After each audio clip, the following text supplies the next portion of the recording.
Hello, gentlemen. Jeff Sanchez, children's rights advocate here again. This also comes from a brilliant sociologist named Vilar, who females tried to kill back in the 70s. These are her most recent words.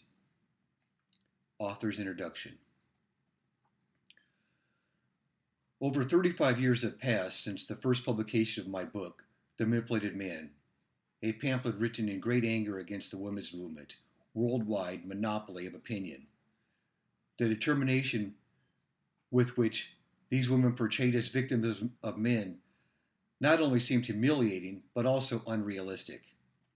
If someone should want to change this destiny of our sex, I wish I had then as I wish I had today, that someone would attempt to do so with more honesty and perhaps a little bit of humor. So I hadn't imagined broadly enough the isolation I would find myself in after writing this book, nor had I vagued the consequences which would have for my subsequent writing and even my private life.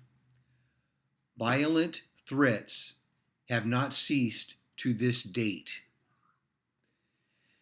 A woman who defended the arch enemy, who didn't equate domestic life with solitary confinement, and who described the company of young children as a burden, not a pleasure, necessarily had to be a misogynist, even a reactionary or a fascist. In the eyes of the public, had not Karl Marx determined once and for all that in the industrial society it is us, the women, who are the most oppressed? It goes without saying, doesn't it, that someone who did not want to take part in the colonization of her own sex is also opposed to equal wages and equal opportunities. In other words, if I had known then what I know today, I probably would not have written it. The second question I've often asked is about the topic of the options I expressed then. To what extent is what I described over 35 years ago still relevant to the new woman and the new man?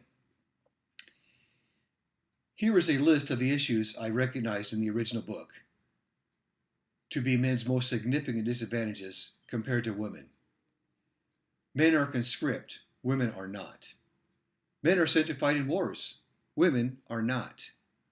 Men retire later than women, even though due to their lower life expectancy, they should have the right to retire earlier. Men have almost no influence over their reproduction. For males, there is neither a pill nor an abortion. They get only the children women want them to have. Men support women. Women never or only temporarily support men. Men work all their lives. Women work only temporarily or not at all. Even though men work all their lives and women work only temporarily or not at all, on the average, men are poorer than women. Men only borrow their children. Women can keep them, as men have to work all their lives and women do not. Men are automatically robbed of their children in the case of separation, with the reasoning they have to go to work. As one can see, if anything, the female position of power has only consolidated. Today, a career in the military is also open to women in many countries, but without conscription for all. Many achieve for themselves the right to practice their job for the same number of years as their male colleagues. However, their retirement was not increased for all of us.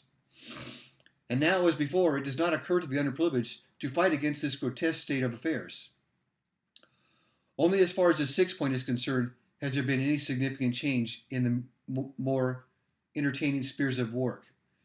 There are more and more women who happily and willingly work and still keep their jobs despite having the children they nonetheless desire. But only a few of these women would be prepared to offer a life of comfort not only to their children but also to their children's father, supported by their often substantial salaries, and fewer still would be prepared, in case of separation, to give up their home and offspring and support the next admirer with what is left of her income. Also, men would not like emancipation. Men would not like it. Emancipation may be fine, but to be kept by a woman is still not acceptable. Housekeeping and raising children is not worthy of a real man. Sadly, women's manipulation of men is as typical today as it was back then. but so are the measures which could be used to end it, to the benefit of both sexes. Take care, gentlemen.